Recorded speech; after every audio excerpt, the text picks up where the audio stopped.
Você está no canal Eu Estudo a Lição com o pastor Samuel Camilo. Hoje é terça-feira, dia 11 de abril de 2023. E o tema que estudaremos na nossa lição será Uma História de Graça. Dois textos servem como base para o nosso estudo de hoje. O primeiro deles, 1 Pedro capítulo 1, versos 18 a 20, que diz assim: Pois vocês bem sabem que o resgate para salvá-los do estilo de vida vazio que herdaram dos seus antepassados não foi pago com um simples ouro ou prata que perdem o seu valor, mas com o sangue precioso de Cristo, o Cordeiro de Deus, sem pecado e nem mancha. Ele foi escolhido antes da criação do mundo, mas agora, nesses últimos tempos, foi revelado por causa de vocês. E um segundo texto, que é Apocalipse capítulo 13, verso 8, que diz: E todos os habitantes da terra adoraram a besta. São esses os que têm o nome escrito no livro da vida, que são eles os que não têm o nome escrito no livro da vida, que pertence ao Cordeiro, que foi morto antes da criação do mundo. Nesses dois textos, encontramos aqui um aspecto que precisa ser compreendido. Você se lembra do nosso texto que serve como base para o estudo da semana? Se não, volte lá comigo, Apocalipse 14, verso 6. Vi outro anjo voando pelo meio do céu, tendo um evangelho eterno para pregar aos que habitam na terra, a cada nação, tribo, língua e povo. O texto fala de um evangelho eterno. O termo eterno aqui precisa ser compreendido. Quando você fala de algo eterno, você está falando de alguma coisa que é atemporal. A nossa noção de tempo, que nós contamos como passado, presente e futuro, isso foi criado por Deus. Deus é o criador do tempo.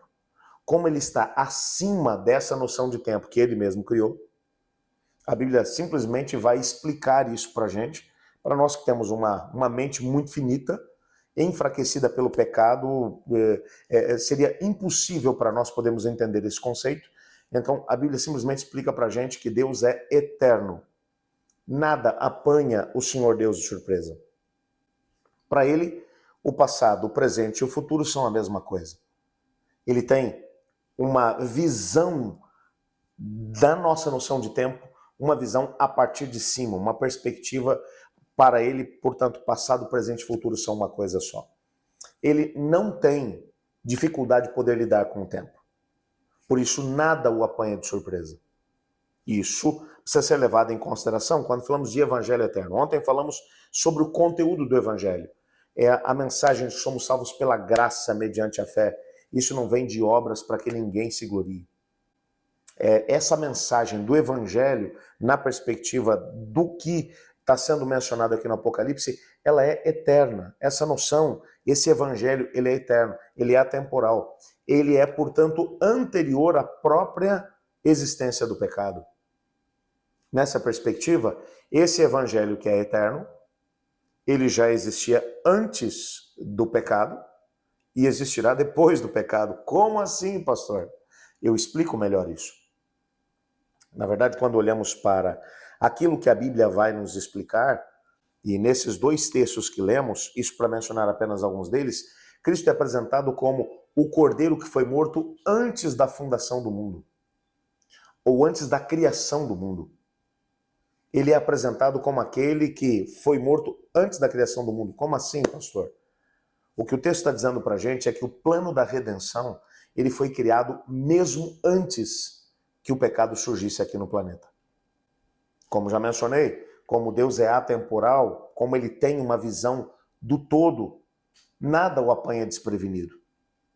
Então, mesmo antes que o pecado surgisse, Deus já sabia que o pecado surgiria. E por saber que o pecado surgiria, ele se antecipou e preparou o plano da redenção. Uma pergunta que talvez surja na cabeça de alguns é: por que Deus criou o ser humano se ele sabia que o pecado chegaria aqui no planeta Terra? Eu gosto muito da maneira como C.S. Lewis explicou essa situação. Ele disse que Deus, na perspectiva dele, Deus analisou os prós e os contras. Ele percebeu o problema que ele teria que enfrentar com a chegada do pecado aqui no planeta.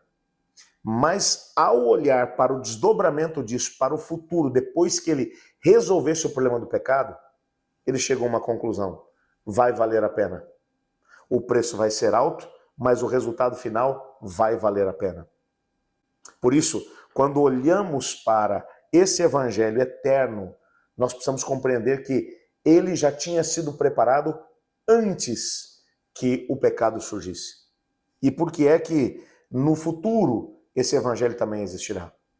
Quando pensamos somente na perspectiva de Cristo Jesus, que levará nas suas mãos, na sua fronte, no seu lado, as marcas do que custou salvar a humanidade, que ele continuará como um ser humano para sempre, e além disso ainda levará as marcas, as cicatrizes do sofrimento que ele teve. Quando pensamos só nesse aspecto, nós podemos saber que em toda a eternidade nós poderemos olhar para trás, para aquilo que Cristo fez e entender: fomos salvos pela graça, mediante a fé, pelo que Cristo fez por nós. Eu achei muito interessante um texto que foi selecionado pelo pastor Mark Finley, autor da nossa lição, do livro Deserto às Nações, na página 11, onde ele diz o seguinte, onde Ellen White diz o seguinte: o plano da nossa redenção não foi um pensamento posterior, formulado depois da queda de Adão. Foi a revelação do mistério guardado em silêncio em tempos eternos. Foi um desdobramento dos princípios que desde os séculos da eternidade tem sido o fundamento do trono de Deus. Isso aqui é fantástico. Eu amei aqui a maneira como ela colocou aqui essas palavras. Foi a revelação do mistério guardado em silêncio nos tempos eternos. Quando o pecado chegou aqui no nosso planeta, o que Deus fez foi desengavetar o plano da redenção. Ele pôde dizer: olha, o plano já está pronto. Como é que a gente vai resolver o problema? Está aqui. No livro História da Redenção, Ellen White vai descrever de uma forma tremenda isso. Ela menciona que no momento em que a tentação de Adão e Eva estava alcançando o Jardim do Éden, todo o céu olhava para aquele momento. Havia uma tristeza no olhar de todos os anjos quando finalmente Adão e Eva haviam pecado. Pai e filho têm uma reunião privada e ela tem a oportunidade de visualizar aquilo que estava acontecendo. E viu também o momento em que o plano da redenção foi finalmente desengavetado, e então Cristo Jesus vem até os anjos que estão do lado de fora e explica para eles o plano da redenção e como ele se tornaria o representante da raça humana e que pagaria o preço exigido pelo pecado e se tornaria um ser humano para todo sempre. É interessante que os anjos de Deus olharam para ele e disseram: nós nos voluntariamos para poder fazer isso. E Jesus disse: não, isso não é coisa para anjo. Tem que ser Deus para poder resolver esse problema. E então ele vem e se torna o Deus homem. O plano já estava pronto. E por toda a eternidade, depois que o problema do pecado for resolvido, nós continuaremos tendo a oportunidade de poder nos lembrar que Cristo é o Cordeiro que foi morto antes da fundação do mundo. Você não foi amado agora, a partir do momento que se entregou a Cristo Jesus. Não. Você foi amado na eternidade. Mesmo antes que você sequer imaginasse a possibilidade de colocar o teu pé no palco dessa vida, o Senhor Deus já te conhecia, já te amava e havia decidido te dar uma oportunidade para que você pudesse se tornar um filho de Deus e experimentar a salvação e a vida eterna completamente de graça. Que mensagem espetacular é essa? Eu quero agradecer a Deus por tudo que Ele fez por nós. Você não quer se unir a mim? Mas antes de fazer isso, você sabe que no nosso canal nós temos o nosso espaço, a nossa comunidade de oração. Eu tenho realmente estado muito feliz a cada dia quando percebo que os nossos queridos irmãos de lugares tão distantes têm mandado seus pedidos. E tenho visto uns orando pelos outros. Isso é fantástico. Você sabe que todos os dias nós separamos aqui pelo menos 5 pedidos pelos quais nós oramos, mas oramos por todos os demais. Eu te desafio a fazer o mesmo. Vem comigo agora, enquanto nós selecionamos alguns dos pedidos para podermos orar. Vem comigo. Bom, hoje eu selecionei aqui alguns pedidos e eu começo aqui com a Lourdes Cardoso, que ela diz assim: boa tarde, eu peço oração pelo meu esposo e pelos meus filhos, pela conversão deles. Eles precisam de Cristo Jesus. A Maria Simon, ela diz: olá, pastor Samuel, eu sou assídua em assistir a lição, amo esse ministério. Que bom, irmã Maria, muito obrigado por estar conosco. E ela diz: eu quero pedir pela conversão do meu esposo e dos meus filhos, netos e genros. nora e demais familiares, para que todos estejam prontos quando Cristo voltar. E estaremos orando por sua família, irmã Maria. Vamos aqui ainda orar pelo Nilson Assis. Ele diz: eu só quero agradecer a Deus, pois pedi oração para eu conseguir um carro para poder trabalhar. E Deus me abençoou. Graças a Deus, irmão Nilson. Muito obrigado por compartilhar essa bênção que você recebeu. A irmã Eliana, eu peço oração pelos meus filhos, familiares e ao mesmo tempo pelo meu esposo, para que eles possam permanecer fiéis a Cristo Jesus até que ele volte para nos buscar.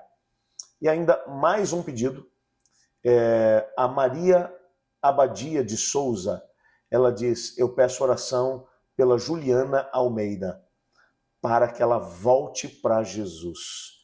Estaremos orando aqui por esses pedidos e ao mesmo tempo agradecendo pelas bênçãos que Deus nos deu. Ore comigo. Obrigado, Pai, por tua palavra, porque nela descobrimos que a nossa salvação não foi alguma coisa que foi planejada depois que o pecado chegou aqui no planeta, mas já nos dias da eternidade, o Senhor havia planejado nos salvar. Obrigado por isso, Pai. Ajuda-nos a podermos responder de acordo com a tua vontade. E nesse momento colocamos também diante do Senhor cada pedido que aqui mencionamos. E ao mesmo tempo, dedicamos ao Senhor cada agradecimento que aqui foi feito. Te pedimos que o Senhor possa intervir em cada caso que precisa de intervenção, transformando as circunstâncias negativas em situações de oportunidade para que o Senhor possa operar grandes milagres. Nos colocamos em tuas mãos, no nome de Jesus. Amém. Eu estudo a lição. E você?